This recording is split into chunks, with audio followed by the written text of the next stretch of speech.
ਸਤਿ ਸ਼੍ਰੀ ਅਕਾਲ ਜੀ। ਤੁਸੀਂ ਪ੍ਰਾਈਮ ਮਿਨਿਸਟਰ ਟੈਲੀਵਿਜ਼ਨ ਦੇਖ ਰਹੇ ਹੋ। ਦੋਸਤੋ ਮੈਂ ਹਾਂ ਸਵਰਨ ਸਿੰਘ ਟਹਿਣਾ ਤੇ ਹਰ ਰੋਜ਼ ਦੀ ਤਰ੍ਹਾਂ ਹੀ ਪ੍ਰੋਗਰਾਮ ਖਬਰ ਦੀ ਖਬਰ ਲੈ ਕੇ ਹਾਜ਼ਰ ਹਾਂ। ਪਹਿਲੀ ਵੱਡੀ ਖਬਰ ਦੇ ਵੱਲ ਜਾਣ ਤੋਂ ਪਹਿਲਾਂ ਪੰਜਾਬ ਦੇ ਮੌਸਮ ਦੀ ਹਾਲ ਬਿਆਨੀ ਕਰਦੇ ਹਾਂ। ਲੰਘੇ ਕੱਲ ਪੰਜਾਬ ਦੇ ਵਿੱਚ ਕੁਝ ਥਾਵਾਂ ਤੇ ਕਣੀਆਂ ਪਈਆਂ, ਪਰ ਪਰਸੋਂ ਤੇ ਚੌਥ ਜਿਸ ਤਰੀਕੇ ਦੇ ਨਾਲ ਪੰਜਾਬ ਦੇ ਕਈ ਹਿੱਸਿਆਂ ਦੇ ਵਿੱਚ ਗੜੇਮਾਰੀ ਹੋਈ ਆ, ਉਹਦੇ ਕਰਕੇ ਕਿਸਾਨਾਂ ਦੀਆਂ ਮੁਸ਼ਕਲਾਂ ਦੇ ਵਿੱਚ ਚੋਖਾ ਵਾਧਾ ਹੋਇਆ। ਗੜੇਮਾਰੀ ਇੰਨੀ ਵੀ ਜਿੰਨਾ ਝੂਠ ਮਾਰ ਲਈਏ ਇਉਂ ਲੱਗਦਾ ਕਿ ਪੰਜਾਬ ਦੇ ਵਿੱਚ ਨਹੀਂ, ਸਗੋਂ ਇਹ ਹਿਮਾਚਲ ਪ੍ਰਦੇਸ਼ ਦੇ ਕਿਸੇ ਖੇਤਰ ਦੇ ਵਿੱਚ ਬਰਫ਼ ਪਈ ਹੈ। ਜਿਸ ਤਰੀਕੇ ਨਾਲ ਬੁੱਕ ਭਰ ਭਰ ਕੇ ਕਿਸਾਨਾਂ ਨੇ ਝੋਨੇ ਦੇ ਖੇਤਾਂ ਦੇ ਵਿੱਚੋਂ ਗੜੇ ਦਿਖਾਏ ਆ ਕਿ ਆਹ ਦੇਖੋ ਜੀ ਕਿਵੇਂ ਚਾਦਰ ਵਾਂਗੂ ਵਿਛੀ ਪਈ ਆ ਫਸਲ, ਤੇ ਆਹ ਦੇਖੋ ਜੀ ਕਿਵੇਂ ਚਿੱਟੇ ਰੰਗ ਦੀ ਚਾਦਰ ਵਾਂਗੂ ਇਹ ਗੜੇ ਪਏ ਹੋਏ ਆ। ਸੋ ਉਹ ਦੇਖ ਕੇ ਗੱਚ ਭਰ ਆਉਂਦਾ ਕਿ ਕਿਸਾਨ ਦਾ ਕਸੂਰ ਕੀ ਹੈ। ਸਰਕਾਰਾਂ ਦਾ ਮਾਰਿਆ ਕਿਸਾਨ, ਸ਼ਾਹੂਕਾਰਾਂ ਦਾ ਮਾਰਿਆ ਕਿਸਾਨ, ਕਾਲੇ ਕਾਨੂੰਨਾਂ ਦਾ ਮਾਰਿਆ ਹੋਇਆ ਕਿਸਾਨ, ਪੰਜਾਬ ਦੇ ਵਿੱਚ ਮੁਆਵਜ਼ਾ ਨਹੀਂ ਵੇਲੇ ਸਿਰ ਮਿਲਦਾ ਇਸ ਗੱਲ ਦਾ ਮਾਰਿਆ ਕਿਸਾਨ, ਕੁਦਰਤ ਦੀ ਕਰੋਪੀ ਦਾ ਮਾਰਿਆ ਕਿਸਾਨ। ਜਾਵੇ ਤਾਂ ਜਾਵੇ ਕਿੱਥੇ। ਪੰਜਾਬ ਦੇ ਕਿਸਾਨਾਂ ਨੇ ਹੁਣ ਮੰਗ ਕੀਤੀ ਹੈ ਕਿ ਸਾਨੂੰ ਵੱਧ ਤੋਂ ਵੱਧ ਮੁਆਵਜ਼ਾ ਦਿੱਤਾ ਜਾਵੇ, ਸਾਡੀਆਂ ਫਸਲਾਂ ਬਰਬਾਦ ਹੋ ਗਈਆਂ। ਇਸ ਤੋਂ ਪਹਿਲਾਂ ਮਾਲਵੇ ਦੇ ਕੁਝ ਜ਼ਿਲ੍ਹਿਆਂ ਦੇ ਵਿੱਚ ਆਪਾਂ ਜਾਣਦੇ ਹਾਂ ਕਿ ਗੁਲਾਬੀ ਸੁੰਡੀ ਦੇ ਕਰਕੇ ਨਰਮਾ ਬਰਬਾਦ ਹੋਇਆ, ਉਧਰਲੇ ਪਾਸੇ ਇੱਕ ਦੁੱਕੀ ਨਹੀਂ ਹਾਲੇ ਤੱਕ ਮਿਲੀ। ਤੇ ਹੁਣ ਜੋ ਝੋਨਾ ਬਰਬਾਦ ਹੋਇਆ ਇਹਦੇ ਵਿੱਚ ਕੀ ਮਿਲੂਗਾ ਕੁਝ ਕਹਿ ਨਹੀਂ ਸਕਦੇ। ਪਰ ਬਲਵੀਰ ਸਿੰਘ ਰਾਜੇਵਾਲ ਤੇ ਕੁਝ ਹੋਰ ਕਿਸਾਨ ਆਗੂਆਂ ਨੇ ਇਸ ਗੱਲ ਦੀ ਮੰਗ ਕੀਤੀ ਹੈ ਕਿ ਕਿਸਾਨਾਂ ਨੂੰ ਘੱਟੋ ਘੱਟ 60,000 ਰੁਪਈਆ ਏਕੜ ਮੁਆਵਜ਼ਾ ਮਿਲਣਾ ਚਾਹੀਦਾ ਕੁਦਰਤ ਦੀ ਕਰੋਪੀ ਦੇ ਕਰਕੇ, ਕਿਉਂਕਿ ਕਿਸੇ ਦੇ ਹੱਥ ਵੱਸ ਨਹੀਂ ਸੀ, ਪਰ ਕਿਸਾਨੀ ਬਰਬਾਦ ਹੋ ਰਹੀ ਹੈ। ਇਹ ਸਾਨੂੰ ਸਭ ਨੂੰ ਦਿਸ ਰਿਹਾ। ਅਸੀਂ ਚਾਹੁੰਦੇ ਕਿ ਸਰਕਾਰਾਂ ਵੱਧ ਤੋਂ ਵੱਧ ਮਦਦ ਕਰਨ ਕਿਸਾਨੀ ਦੀ, ਤੇ ਕੁਦਰਤ ਦੇ ਮੂਹਰੇ ਅਰਦਾਸ ਹੈ ਕਿ ਭਾਈ ਹੁਣ ਮੀਂਹ ਕਣੀ ਨਾ ਆਵੇ, ਕਿਉਂਕਿ ਮੰਡੀਆਂ ਦੇ ਵਿੱਚ ਝੋਨਾ ਅਸੀਂ ਤੈਰਦਾ ਵੇਖਿਆ ਇਸ ਮੀਂਹ ਕਣੀ ਦੇ ਵਿੱਚ। ਸੋ ਸਭ ਕੁਝ ਠੀਕ ਰਵੇ ਇਹਦੀ ਕਾਮਨਾ। ਜਿਹੜੀ ਪਹਿਲੀ ਵੱਡੀ ਖਬਰ ਹੈ ਉਹ ਹੈਗੀ ਆ ਲਖਬੀਰ ਸਿੰਘ ਦੇ ਪਰਿਵਾਰ ਨਾਲ ਸੰਬੰਧਿਤ। ਪਰ ਉਧਰਲੇ ਪਾਸੇ ਜਾਣ ਤੋਂ ਪਹਿਲਾਂ ਇਹ ਗੱਲ ਦੱਸਣੀ ਬਣਦੀ ਆ ਕਿ ਭਾਵੇਂ ਭਾਰਤ ਦੀ ਗੱਲ ਕਰੀਏ ਤੇ ਭਾਵੇਂ ਪਾਕਿਸਤਾਨ ਦੀ ਗੱਲ ਕਰੀਏ, ਖੇਡ ਭਾਵਨਾ ਉੱਕਾ ਹੀ ਨਹੀਂ ਰਹਿ ਗਈ ਕਈ ਲੋਕਾਂ ਦੇ ਵਿੱਚ। ਸਾਰੇ ਲੋਕ ਇੱਕੋ ਜਿਹੇ ਨਹੀਂ। ਸੰਗਰੂਰ ਦੇ ਇੱਕ ਕਾਲਜ ਦੇ ਵਿੱਚ ਕੁਝ ਮੁਸਟੰਡਿਆਂ ਦੇ ਵੱਲੋਂ ਜਾ ਕੇ ਜੰਮੂ ਕਸ਼ਮੀਰ ਦੇ ਇੱਕ ਵਿਦਿਆਰਥੀ ਨੂੰ ਕੁੱਟਿਆ ਮਾਰਿਆ ਇਸ ਕਰਕੇ ਗਿਆ ਕਿਉਂਕਿ ਪਾਕਿਸਤਾਨ ਦੇ ਕੋਲੋਂ ਭਾਰਤ T20 ਮੈਚ ਹਾਰ ਗਿਆ, ਕਿਉਂਕਿ ਭਾਰਤ ਦੇ ਕੋਈ ਬਹੁਤਾ ਵਧੀਆ ਪ੍ਰਦਰਸ਼ਨ ਨਹੀਂ ਰਿਹਾ ਤੇ ਪਾਕਿਸਤਾਨ ਨੇ ਉਹ ਮੈਚ ਜਿੱਤ ਲਿਆ। ਇਸ ਕਰਕੇ ਗੁੱਸੇ ਦੇ ਵਿੱਚ ਉਹਨੂੰ ਕੁੱਟ ਗਏ ਤੇ ਹੁਣ ਇਸ ਮਾਮਲੇ ਦੇ ਉੱਤੇ ਕਾਨੂੰਨੀ ਕਾਰਵਾਈ ਦੀ ਗੱਲ ਕੀਤੀ ਜਾ ਰਹੀ ਹੈ। ਹੁਣ ਅਗਲੀ ਗੱਲ ਦੇਖ ਲਓ, ਦਿੱਲੀ ਦੇ ਵਿੱਚ ਤੇ ਮਹਾਰਾਸ਼ਟਰ ਦੇ ਵਿੱਚ ਵੀ ਕੁਝ ਲੋਕਾਂ ਦੇ ਵੱਲੋਂ ਇਸ ਗੱਲ ਦੇ ਉੱਤੇ ਤਿੱਖੇ ਬਿਆਨ ਦਿੱਤੇ ਗਏ ਆ ਤੇ ਭਾਰਤ ਦੇ ਖਿਡਾਰੀਆਂ ਦੀ ਨਿਖੇਧੀ ਕੀਤੀ ਗਈ ਆ ਕਿ ਤੁਸੀਂ ਹਾਰ ਕਿਹੜੀ ਗੱਲੋਂ ਗਏ ਆ। ਗੱਲ ਇਹ ਆ ਵੀ ਸਾਰੀਆਂ ਟੀਮਾਂ ਦੇ ਖਿਡਾਰੀ ਘਰਾਂ ਦੇ ਵਿੱਚੋਂ ਖੇਡਣੀ ਜਾਂਦੇ ਆ। ਇਹ ਖੇਡ ਭਾਵਨਾ, ਇਹਦੇ ਵਿੱਚੋਂ ਖੇਡ ਭਾਵਨਾ ਮਰਨੀ ਨਹੀਂ ਚਾਹੀਦੀ। ਸਾਨੂੰ ਇਹ ਨਹੀਂ ਕਹਿਣਾ ਚਾਹੀਦਾ ਜੀ ਕਿ ਧਰਮ ਦੀ ਗੱਲ ਹੈ, ਇਹ ਤਾਂ ਜੀ ਫਲਾਣੇ ਦੀ ਗੱਲ ਹੈ, ਇਹ ਢਿੰਗੜੇ ਦੀ ਗੱਲ ਹੈ। ਪਰ ਇੱਦਾਂ ਲੋਕ ਹਟਦੇ ਨਹੀਂ, ਸਾਡੇ ਮੰਤਰੀ ਨਹੀਂ ਹਟਦੇ। ਜਿਵੇਂ ਭਾਰਤ ਦੇ ਵਿੱਚ ਕਈ ਮੰਤਰੀ ਊਟ ਪਟਾਂਗ ਬਿਆਨ ਦਿੰਦੇ ਆ, ਉਵੇਂ ਪਾਕਿਸਤਾਨ ਦੇ ਵਿੱਚੋਂ ਆਇਆ। ਪਾਕਿਸਤਾਨ ਦੇ ਵਿੱਚ ਇਮਰਾਨ ਸਰਕਾਰ ਦੇ ਹੈਗੇ ਗ੍ਰਹਿ ਵਿਭਾਗ ਦੇ ਮੰਤਰੀ ਸ਼ੇਖ ਰਸ਼ੀਦ, ਉਸ ਬੰਦੇ ਨੇ ਕਦੇ ਵੀ ਅਕਲ ਦੀ ਗੱਲ ਨਹੀਂ ਕੀਤੀ ਜਿੰਨਾ ਕਿ ਮੈਂ ਪੜ੍ਹਦਾ। ਉਸ ਬੰਦੇ ਨੇ ਇਹ ਗੱਲ ਕਹੀ ਆ ਪਾਕਿਸਤਾਨ ਦੇ ਜਿੱਤਣ ਤੋਂ ਬਾਅਦ, ਕਹਿੰਦਾ ਜੀ ਇਹ ਇਸਲਾਮ ਦੀ ਤੇ ਸਮੁੱਚੇ ਮੁਸਲਮਾਨ ਭਾਈਚਾਰੇ ਦੀ ਜਿੱਤ ਹੋਈ ਹੈ। ਤੁਸੀਂ ਧਰਮ ਦੀ ਗੱਲ ਕਿਹੜੀ ਗੱਲੋਂ ਵਿੱਚ ਲੈ ਕੇ ਆਉਂਦੇ ਆ? ਇਹਦੇ ਵਿੱਚ ਹਿੰਦੂ ਮੁਸਲਿਮ ਸਿੱਖ ਈਸਾਈ ਵਾਲੀ ਕਿਹੜੀ ਗੱਲ ਹੈ? ਇਹਨੂੰ ਖੇਡ ਨੂੰ ਆਪਾਂ ਖੇਡ ਕਿਉਂ ਨਹੀਂ ਰਹਿਣ ਦਿੰਦੇ? ਤੇ ਨਾਲ ਹੀ ਉਹਨੇ ਇਹ ਵੀ ਗੱਲ ਕਹੀ ਆ ਵੀ ਸਾਡੇ ਵੱਲੋਂ ਤਾਂ ਪਾਕਿਸਤਾਨ ਦੇ ਵੱਲੋਂ ਵਰਲਡ ਕੱਪ ਜਿੱਤ ਲਿਆ ਗਿਆ, ਅਸੀਂ ਤਾਂ ਮੁਸਲਮਾਨਾਂ ਨੇ ਜੋ ਕੁਝ ਕਰ ਦਿੱਤਾ ਉਹ ਕਮਾਲ ਹੋ ਗਈ ਹੈ। ਤੇ ਇਹ ਉਹੀ ਸ਼ੇਖ ਰਸ਼ੀਦ ਹੈ ਜਿਹਦੇ ਬਾਬਤ 2008 ਦੇ ਵਿੱਚ ਇਮਰਾਨ ਖਾਨ ਨੇ ਗੱਲ ਕਹੀ ਸੀ ਕਿ ਜੇਕਰ ਮੇਰਾ ਵੱਸ ਚੱਲੇ ਤਾਂ ਮੈਂ ਕਦੇ ਇਸ ਬੰਦੇ ਨੂੰ ਚਪੜਾਸੀ ਤੱਕ ਨਾ ਰੱਖਾਂ। ਤੇ ਹੁਣ ਉਸੇ ਇਮਰਾਨ ਸਰਕਾਰ ਦੇ ਵਿੱਚ ਇਹ ਬੰਦਾ ਯਾਨੀ ਕਿ ਸ਼ੇਖ ਰਸ਼ੀਦ ਇਸ ਵੇਲੇ ਹੋਮ ਮਿਨਿਸਟਰ ਹੈ। ਤੇ ਅਗਲੀ ਗੱਲ ਇਹ ਹੈ ਵੀ ਕੁਝ ਕੁ ਸਮਾਂ ਪਹਿਲਾਂ ਇਸੇ ਸ਼ੇਖ ਰਸ਼ੀਦ ਦੇ ਵੱਲੋਂ ਇਹ ਗੱਲ ਕਹੀ ਗਈ ਸੀ ਕਿ ਭਾਰਤ ਦਾ ਅਸੀਂ ਹਰ ਮੋੜ ਦੇ ਉੱਤੇ ਟਾਕਰਾ ਕਰਨ ਨੂੰ ਤਿਆਰ ਬਰ ਤਿਆਰ ਹਾਂ। ਪਾਕਿਸਤਾਨ ਨੇ ਐਡੇ ਐਡੇ ਬੰਬ ਬਣਾਏ ਹੋਏ ਆ, ਪਰਮਾਣੂ ਬੰਬ ਅਸੀਂ ਪੈਰ ਪੈਰ ਦੇ ਉੱਤੇ ਆ ਸਾਡੇ ਕੋਲ। ਸੋ ਇਸ ਕਰਕੇ ਪਰਵਾਹ ਕੋਈ ਨਹੀਂ। ਤੇ ਬਹੁਤ ਹੀ ਅਹਿਮੀਅਤ ਦੇ ਰੂਪ ਦੇ ਵਿੱਚ ਪਾਕਿਸਤਾਨ ਦੇ ਵਿੱਚ ਵੀ ਨਹੀਂ ਸ਼ੇਖ ਰਸ਼ੀਦ ਨੂੰ ਲੋਕ ਲੈਂਦੇ, ਪਰ ਫੌਜ ਦੇ ਇਹੋ ਜਿਹੇ ਝੋਲੀ ਚੱਕਾਂ ਦੇ ਵਿੱਚੋਂ ਇੱਕ ਹੈ ਜਿਹਦੇ ਕਰਕੇ ਸਰਕਾਰ ਕੋਈ ਵੀ ਅਜੇ ਤੇ ਸ਼ੇਖ ਰਸ਼ੀਦ ਉਹਦੇ ਵਿੱਚ ਮੰਤਰੀ ਬਣਨ ਦੇ ਵਿੱਚ ਕਾਮਯਾਬ ਹੋ ਹੀ ਜਾਂਦਾ। ਹੁਣ ਜਿਹੜੀ ਪਹਿਲੀ ਵੱਡੀ ਖਬਰ ਹੈ ਲਖਬੀਰ ਸਿੰਘ ਨਾਲ ਸੰਬੰਧਿਤ, ਸੰਧੂ ਕੌਣ ਹੈ? ਇਹ ਮਾਮਲਾ ਬਹੁਤ ਵੱਡੇ ਪੱਧਰ ਤੇ ਉੱਠ ਰਿਹਾ। ਕਿਹੜਾ ਸੰਧੂ? ਹੁਣ ਇਹਦੇ ਬਾਬਤ ਗੱਲਾਂ ਚੱਲ ਰਹੀਆਂ। ਜੋਗਿੰਦਰ ਸਿੰਘ ਉਗਰਾਹਾਂ ਨੇ ਟਿੱਕਰੀ ਬਾਰਡਰ ਦੀ ਸਟੇਜ ਦੇ ਉੱਤੇ ਇੱਕ ਭਾਸ਼ਣ ਦਿੱਤਾ। ਉਸ ਭਾਸ਼ਣ ਦੇ ਵਿੱਚ ਉਹਨਾਂ ਨੇ ਕਈ ਗੱਲਾਂ ਕਹੀਆਂ। ਉਹ ਕਹਿੰਦੇ ਜੋ ਲਖਬੀਰ ਸਿੰਘ ਦਾ ਕਤਲ ਹੋਇਆ ਹੈਗਾ, ਇਹ ਕਤਲ ਆ ਜਿਹੜਾ ਉਹ ਸਾਜ਼ਿਸ਼ ਦੇ ਤਹਿਤ ਹੋਇਆ। ਬੇਅਦਬੀ ਵੀ ਸ਼ਾਇਦ ਉਹਦੇ ਕੋਲੋਂ ਸਾਜ਼ਿਸ਼ ਦੇ ਤਹਿਤ ਕਰਵਾਈ ਗਈ ਹੈ। ਉਹਨਾਂ ਨੇ ਦੋ ਟੋਕੇ ਗੱਲ ਕਹੀ ਹੈ ਕਿ ਲਖਬੀਰ ਸਿੰਘ ਨੂੰ ਲੈ ਕੇ ਕੌਣ ਆਇਆ ਤੇ ਸੰਧੂ ਸੰਧੂ ਸੰਧੂ ਸੰਧੂ ਕੌਣ ਹੋਇਆ। ਵਾਰ-ਵਾਰ ਸੰਧੂ ਦੀ ਗੱਲ ਉੱਠਦੀ ਹੈ। ਉਹਨਾਂ ਨੇ ਕਿਹਾ ਜੀ ਕਿ ਸਾਡੇ ਸੰਯੁਕਤ ਕਿਸਾਨ ਮੋਰਚੇ ਦੇ ਵਿੱਚ ਕੁਝ ਸੰਧੂ ਆ। ਵਾਰ-ਵਾਰ ਉਹਨਾਂ ਦੇ ਉੱਤੇ ਗੱਲ ਉੱਠਣ ਲੱਗ ਪਈ ਜੀ ਕਿਤੇ ਫਲਾਣਾ ਸੰਧੂ ਤਾਂ ਨਹੀਂ, ਕਿਤੇ ਫਲਾਣੇ ਸੰਧੂ ਦਾ ਫੋਨ ਤਾਂ ਨਹੀਂ ਜਾਂਦਾ ਸੀ। ਪਰ ਉਹਨਾਂ ਨੇ ਕਿਹਾ, ਉਹਨਾਂ ਦੇ ਦੋਸ਼ਾਂ ਦੇ ਮੁਤਾਬਕ ਇਉਂ ਤਾਂ ਸੰਧੂ ਪਿੰਕੀ ਕੈਟ ਵੀ ਹੈ। ਜਿਹੜਾ ਇਹ ਪਿੰਕੀ ਕੈਟ ਆ ਇਹਦੇ ਨਾਲ ਵੀ ਗੱਲ ਜੋੜ ਸਕਦੇ ਹਾਂ। ਉਹਨਾਂ ਨੇ ਇਹ ਗੱਲ ਕਹੀ ਹੈ ਜੀ ਕਿ ਜਿਸ ਤਰੀਕੇ ਦੇ ਨਾਲ ਨਿਹੰਗ ਸਿੰਘ ਬਾਬਾ ਅਮਨ ਨੂੰ ਉਹ ਮਿਲਦਾ ਸੀ, ਜਿਵੇਂ ਉਹ ਇੱਕ ਦੂਜੇ ਨੂੰ ਜਾਣਦੇ ਆ, ਜਿਵੇਂ ਤੋਮਰ ਦੇ ਨਾਲ ਇੱਕੋ ਫਰੇਮ ਦੇ ਵਿੱਚ ਸਾਂਝੀ ਫੋਟੋ ਆਈ ਹੈ, ਸਾਨੂੰ ਤਾਂ ਇਹ ਲੱਗਦਾ ਵੀ ਪਿੰਕੀ ਕੈਟੀ ਨਾ ਹੋਵੇ ਕਿਉਂਕਿ ਉਹ ਵੀ ਸੰਧੂ ਆ। ਸੋ ਇਸ ਮਾਮਲੇ ਦੇ ਵਿੱਚ ਕਈ ਤਰ੍ਹਾਂ ਦੇ ਨਵੇਂ ਮੋੜ ਆ ਸਕਦੇ ਜੇਕਰ ਸਹੀ ਤਰੀਕੇ ਨਾਲ ਨਿਰਪੱਖ ਤਰੀਕੇ ਦੇ ਨਾਲ ਸਾਰੀ ਜਾਂਚ ਪੜਤਾਲ ਹੋਈ ਤਾਂ। ਪਹਿਲਾਂ ਇਸ ਰਿਪੋਰਟ ਦਾ ਵੇਰਵਾ ਸਾਂਝਾ ਕਰਦੇ ਹਾਂ ਤੇ ਫਿਰ ਕਰਾਂਗੇ ਟਿੱਪਣੀ। ਸਿੰਘੂ ਸਰਹੱਦ ਦੇ ਉੱਤੇ ਕਤਲ ਕੀਤੇ ਗਏ ਲਖਬੀਰ ਸਿੰਘ ਦਾ ਪਰਿਵਾਰ ਸੋਮਵਾਰ ਨੂੰ ਕੌਮੀ ਐਸਸੀ ਕਮਿਸ਼ਨ ਦੇ ਚੇਅਰਮੈਨ ਵਿਜੇ ਸਾਂਪਲਾ ਨੂੰ ਦਿੱਲੀ ਵਿੱਚ ਮਿਲਿਆ ਤੇ ਇਨਸਾਫ ਦੀ ਮੰਗ ਕੀਤੀ ਹੈ। ਵਿਜੇ ਸਾਂਪਲਾ ਨੂੰ ਮਿਲਣ ਦੌਰਾਨ ਲਖਬੀਰ ਕੌਰ ਦੀ ਭੈਣ ਰਾਜ ਕੌਰ ਤੇ ਪਰਿਵਾਰਕ ਮੈਂਬਰਾਂ ਨੇ ਇਸ ਮੌਕੇ ਸਾਂਪਲਾ ਨਾਲ ਮੁਲਾਕਾਤ ਦੌਰਾਨ ਇਨਸਾਫ ਦੀ ਮੰਗ ਕਰਦਿਆਂ ਇਹ ਗੱਲ ਕਹੀ ਹੈ ਕਿ ਸਾਡੇ ਪਰਿਵਾਰ ਦੇ ਉੱਤੇ ਲੱਗਾ ਕਲੰਕ ਧੋਤਾ ਜਾਵੇ। ਉਹਨਾਂ ਨੇ ਕਿਹਾ ਕਿ ਉਹ ਬਾਜ਼ਾਰ ਗਿਆ ਸੀ, ਪਰ ਸਭ ਤੋਂ ਵੱਡਾ ਸਵਾਲ ਇਹ ਹੈ ਕਿ ਉਹ ਕਦੇ ਇਕੱਲਾ ਘਰੋਂ ਬਾਹਰ ਨਹੀਂ ਗਿਆ, ਫਿਰ ਇਹ ਸਭ ਕੁਝ ਕਿਵੇਂ ਹੋ ਗਿਆ। ਕੌਮੀ ਐਸਸੀ ਕਮਿਸ਼ਨ ਦੇ ਚੇਅਰਮੈਨ ਸਾਂਪਲਾ ਨੇ ਪਰਿਵਾਰ ਨੂੰ ਇਸ ਮਾਮਲੇ ਵਿੱਚ ਪੂਰੀ ਤਰ੍ਹਾਂ ਇਨਸਾਫ ਦਿਵਾਉਣ ਦਾ ਭਰੋਸਾ ਦਿਵਾਇਆ। ਜ਼ਿਕਰਯੋਗ ਹੈ ਕਿ ਸਿੰਘੂ ਸਰਹੱਦ ਦੇ ਉੱਤੇ ਕਤਲ ਕੀਤੇ ਗਏ ਤਰਨਤਾਰਨ ਦੇ ਲਖਬੀਰ ਸਿੰਘ ਦੇ ਮਾਮਲੇ ਵਿੱਚ ਹਰਿਆਣਾ ਦੀ ਸੋਨੀਪਤ ਪੁਲਿਸ ਨੇ ਹੁਣ ਤੱਕ 4 ਮੁਲਜ਼ਮਾਂ ਨੂੰ ਕਾਬੂ ਕੀਤਾ ਹੈ। ਸਾਂਪਲਾ ਨੇ ਕਿਹਾ ਕਿ ਉਹ ਇਸ ਦੀ ਪੂਰੀ ਰਿਪੋਰਟ ਮੰਗ ਰਹੇ ਨੇ। ਕਿਸੇ ਵੀ ਸੰਸਥਾ ਤੇ ਖਾਸ ਕਰਕੇ ਪੰਜਾਬ ਸਰਕਾਰ ਨੇ ਇਸ ਪਰਿਵਾਰ ਨੂੰ ਨਹੀਂ ਪੁੱਛਿਆ। ਜਿੱਥੇ ਇਸ ਘਟਨਾ ਦੀ ਨਿੰਦਿਆ ਕੀਤੀ ਜਾਂਦੀ ਹੈ, ਸਰਕਾਰ ਦੀ ਡਿਊਟੀ ਸਹੀ ਤਰੀਕੇ ਦੇ ਨਾਲ ਸਾਹਮਣੇ ਨਹੀਂ ਆਈ। ਕਮਿਸ਼ਨ ਨੇ ਇਸ ਗੱਲ ਦਾ ਨੋਟਿਸ ਲਿਆ ਕਿ ਜਿੱਥੇ ਪੀੜਤ ਪਰਿਵਾਰ ਨੂੰ ਉਚਿਤ ਮੁਆਵਜ਼ਾ ਮਿਲਦਾ ਹੈ, ਉੱਥੇ ਪੀਓ ਐਕਟ ਅਦਰ ਪੀਓ ਐਕਟ ਤਹਿਤ ਸਹੂਲਤ, ਨੌਕਰੀ, ਮੁਆਵਜ਼ਾ ਤੇ ਪੈਨਸ਼ਨ ਦਾ ਮਾਮਲਾ ਦਰਜ ਕੀਤਾ ਜਾਵੇ। ਅਸੀਂ ਜਲਦੀ ਹੀ ਇੱਥੇ ਅਧਿਕਾਰੀਆਂ ਨੂੰ ਬੁਲਾ ਰਹੇ ਹਾਂ ਕਿ ਪਰਿਵਾਰ ਇਹਨਾਂ ਸਾਰੀਆਂ ਚੀਜ਼ਾਂ ਦਾ ਹੱਕਦਾਰ ਬਣ ਜਾਵੇ। ਸਾਂਪਲਾ ਨੇ ਕਿਹਾ ਕਿ ਲਖਬੀਰ ਬਾਰੇ ਕਿਹਾ ਜਾ ਰਿਹਾ ਕਿ ਇਹ ਕਤਲ ਦੀ ਸਾਜ਼ਿਸ਼ ਰਚੀ ਗਈ ਸੀ। ਇਹ ਕੰਮ ਦੁਸਹਿਰੇ ਦੇ ਮੌਕੇ ਕੀਤਾ ਗਿਆ ਕਿਉਂਕਿ ਇਹ ਹਿੰਦੂ ਧਰਮ ਦਾ ਤਿਉਹਾਰ ਸੀ, ਪਰ ਜਾਂਚ ਹੋਣ ਤੱਕ ਕਿਸੇ ਨੂੰ ਦੋਸ਼ੀ ਨਹੀਂ ਠਹਿਰਾਇਆ ਜਾ ਸਕਦਾ। ਉਹਨਾਂ ਨੇ ਕਿਹਾ ਕਿ ਬਹੁਤ ਸਾਰੇ ਵੀਡੀਓ ਸਾਹਮਣੇ ਆਏ ਨੇ ਪਰ ਬੇਅਦਬੀ ਦਾ ਸਬੂਤ ਨਹੀਂ। ਉਹਨਾਂ ਕਿਹਾ ਕਿ ਲਖਬੀਰ ਦੀ ਇੱਕ ਵੀਡੀਓ ਜੋ ਸਾਹਮਣੇ ਆਈ ਹੈ ਉਹਦੇ ਵਿੱਚ ਉਹ ਆਪਣੇ ਆਪ ਨੂੰ ਗੁਰੂ ਸਾਹਿਬ ਦੇ ਚਰਨਾਂ ਦੇ ਵਿੱਚ ਰੱਖਣ ਦੇ ਲਈ ਕਹਿ ਰਿਹਾ। ਇਸ ਖਬਰ ਦੇ ਉੱਤੇ ਟਿੱਪਣੀ ਕਰਨ ਦਾ ਦੋਸਤੋ ਪਹਿਲੀ ਗੱਲ ਤਾਂ ਅਸੀਂ ਕਹਾਂਗੇ ਕਿ ਬਾਬਾ ਅਮਨ ਦੇ ਵੱਲੋਂ ਤੇ ਕੁਝ ਹੋਰ ਨਿਹੰਗ ਸਿੰਘਾਂ ਦੇ ਵੱਲੋਂ ਇਹ ਗੱਲ ਵਾਰ-ਵਾਰ ਕਹੀ ਜਾ ਰਹੀ ਹੈ ਕਿ ਬੇਅਦਬੀ ਕਰ ਰਿਹਾ ਸੀ। ਉਹਦੇ ਵੱਲੋਂ ਸਰਬ ਲੋਕ ਗ੍ਰੰਥ ਨੂੰ ਯਾਨੀ ਕਿ ਲਖਬੀਰ ਸਿੰਘ ਦੇ ਵੱਲੋਂ ਦੁਸਹਿਰੇ ਵਾਲੇ ਦਿਨ ਚੁੱਕ ਕੇ ਆਪਣੇ ਸਾਈਕਲ ਦੀ ਟੋਕਰੀ ਦੇ ਵਿੱਚ ਰੱਖ ਲਿਆ ਗਿਆ ਸੀ। ਉਹਨੂੰ ਮੌਕੇ ਦੇ ਉੱਤੇ ਕਾਬੂ ਕਰ ਲਿਆ ਗਿਆ। ਪਰ ਹੁਣ ਤੱਕ ਵਾਰ-ਵਾਰ ਇਹ ਸਵਾਲ ਉੱਠ ਰਿਹਾ ਜੀ ਕਿ ਬੇਅਦਬੀ ਦੀ ਵੀਡੀਓ ਕਿੱਥੇ ਆ।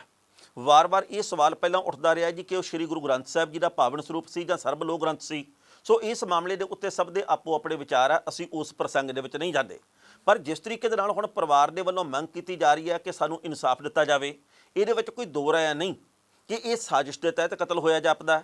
ਕਿਉਂਕਿ ਜਿਹੜਾ ਬੰਦਾ ਕਦੇ ਗਵਾਂਢੀ ਪਿੰਡ ਦੇ ਵਿੱਚ ਨਾ ਗਿਆ ਹੋਵੇ, ਜਿਹਦੀ ਜੇਬ ਦੇ ਵਿੱਚ ਹੈ ਹੀ ਸਿਰਫ 50 ਰੁਪਏ, ਉਹ ਵੀ ਧਾਰੇ ਮੰਗੇ ਹੋਏ, ਤੇ ਉਹ ਬੰਦਾ 50 ਰੁਪਈਆਂ ਦੇ ਵਿੱਚ 600-650 ਕਿਲੋਮੀਟਰ ਦਾ ਸਫ਼ਰ ਤੈਅ ਕਰਕੇ ਦਿੱਲੀ ਦੇ ਸਿੰਘੂ ਬਾਰਡਰ ਦੇ ਉੱਤੇ ਕਿਵੇਂ ਪਹੁੰਚ ਸਕਦਾ।